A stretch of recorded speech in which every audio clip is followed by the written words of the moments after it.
batting first, essentially. I think he has to bat first. You have a totally different dynamic in the first 4 or 5 of your batting order. And that alone will change the landscape of how your team produces offense. So it is essential that, like you said, you have balance for every position of the batting order. And I think having Laurie, whatever, 7th or 8th, depending on what happens with Lind. Aaron Seba is going to bat 9th. Aaron Seba is still a decent batter when it comes to a he's catcher. He's going to bat, 7th, 8th, or 9th. That might be better for him. He typically has a low average. So the fact that he's going to have this firepower ahead of him, his average might go up. His home runs and RBIs might go up. He's actually pretty decent at driving in runs. But with RA Dickey, my question to you is, who's your opening day starter? Who are you throwing out on the mound versus the Cleveland Indians, first game of the season at Rogers Center? God, that's so tough. Because even if you asked me before... Because I know you love Josh Johnson, and I know you love Brandon Morrow. Oh, yes, I do, but I don't know.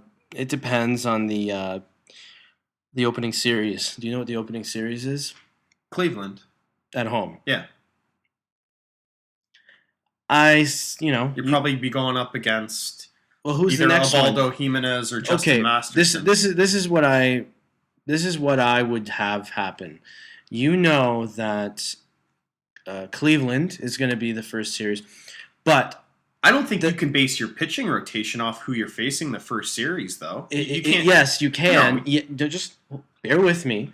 Yes, you can. First series shouldn't have anything to do with the rest of the season. Drew, just listen to me. It does when the next series is the Red Sox. And if you want to make a statement, you have your first 3 pitchers be whoever. Put Ricky Romero first. Put Brendan Morrow second. Put Burley third. And then come out against Boston with Dickey, Johnson, and whoever else they have. They have a whole bunch of other pitchers they could have out there. But all I'm saying is that I think when it comes to the second series, you want to have your best pitcher play against Boston. The only reason is because you want to make a statement to John Farrell. You want to be like, listen. So, are you saying you save R.A. Dickey for the second series? Yes. And you save whoever else is your best pitcher. If Josh Johnson, you see through spring training, is going to be your second best pitcher on the team, you pitch him on the second game of that series against Boston. If you see Brendan Morrow is going to be your third best pitcher, you pitch him on the third game, and you sweep the Red Sox. God, I hate the Red Sox. But you sweep them, and then you let John Farrell know, just by those wins alone, that... And I'm predicting that they're going to win, and that's fine. They may lose those games. But I'm saying, those are your 3 best pitchers. You come out... It doesn't matter... But the thing is, they face the Red Sox so much... They're going to be in Fenway. They're going to be back in Toronto. But you need to understand the Red Sox are going to face R.A. Dickey no matter what. They're going to face Josh. They're going to face all 5 starters. I don't know. As a Jays supporter, and I think you're just bitter towards Farrell. I'm not, because I believe Gibbons is a way better manager. But but I mean, and I'm the same way. I'm mad that Farrell said this is his dream job. No, that basically he used Toronto. He basically used Toronto as a stepping stone to get to Boston. Yeah. That exactly like that kind of. So tell me the opening day starter versus Cleveland. Who are you throwing out on the mound? I'll probably throw Ricky Romero out there. and then you would save. Why wouldn't you? You would save Dickey and Johnson or Dickey and Morrow. I put. You know what? It all depends. If you're going to save the Cy Young winner for the 4th game of the season versus Boston, if the thinking is that you have Boston coming into Toronto, whatever, like 2 weeks later, and that's when you want to make the statement, then you know what? Put R.A. Dickey out there in the first game. Win the first game of the season. That's fine. It doesn't matter. Is that a home? Like, I'm not sure. Is the Cleveland? Yeah, it's home. Their first 6 are at home. Cleveland and Boston. Oh, well, that just answers the question. You put Romero first. Okay, first of all, how many starters you got? That means the third game of the Boston series is you're going to be going back to that pitcher. Okay, so I have my rotation. Here we go. I have Hold my on. rotation. Stop the presses. I have my rotation now. Can I guess? Can I guess who's going to be opening? Fine. RA Dickey. No. What? No way. No way. That's not the way it's going to go. Okay, go. If I had my way, Brendan Morrow starts off the season. Why? He deserves it. He was the best pitcher last year. Followed by, for me, it's a toss-up for the second, third game. It's either Burley or Romero. But I would do either Burley or Romero for the second game, and then whoever I didn't pick from that for the third game. First game, Boston, R.A. Dickey. Throw him out there. Have them win like 10-0.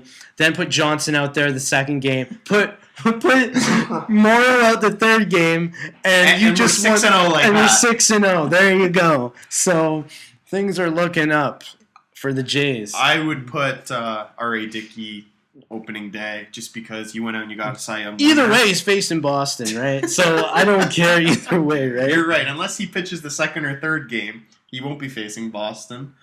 But he'll face him later on in the year anyways. With the Jays, I think what Anthopoulos has done a great job of doing is you can never have enough pitching. And I think when you have take R.A. Dickey out of the equation, when your fifth starter is J.A. Happ, that's still pretty decent. J.A. Happ's an established starter in the league. He has been for a couple years. He had a really good year with Philadelphia 2-3 years ago.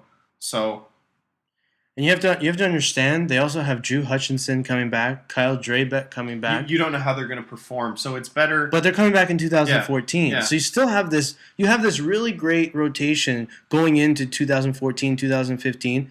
And then you got 3 young pitchers coming back from injury. They may play well. And you'll have guys going through the system, whether it's Aaron Sanchez from Single A or guys that they just might find or if they make a free agent signing.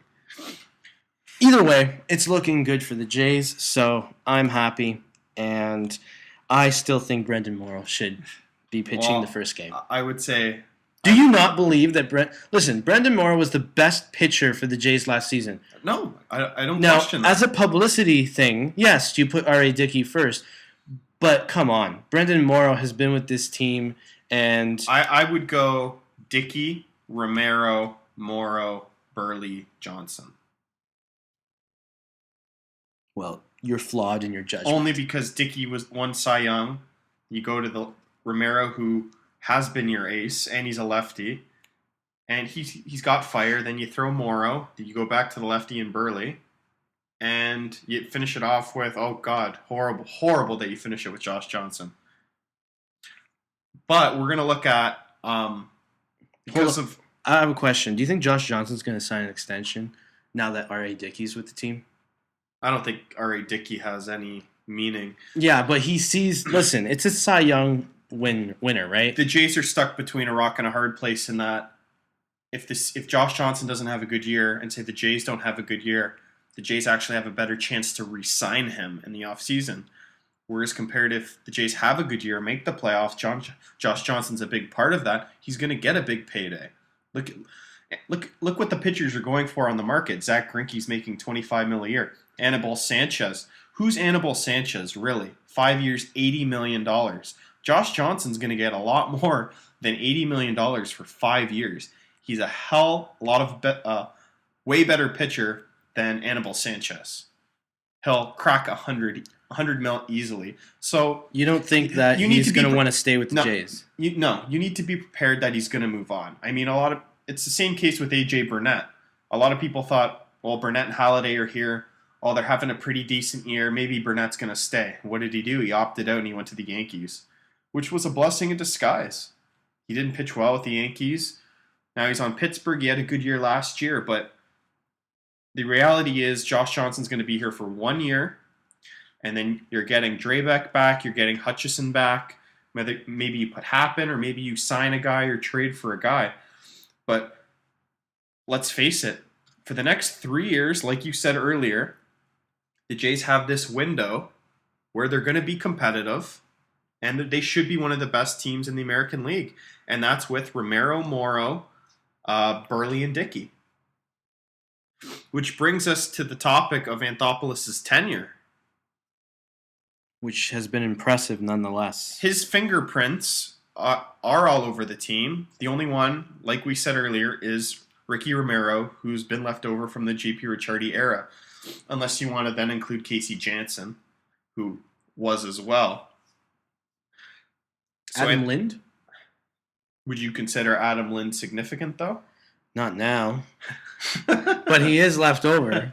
Well, he is the DH. Let's put it this way. He's a leftover. That's pretty much all he is. Anthopoulos' first big move when he becomes GM is he trades the face of the franchise in Roy Halladay. And he gets... That's a tough first move. And I don't know if you remember, but do you remember the key piece they needed to have back in that deal?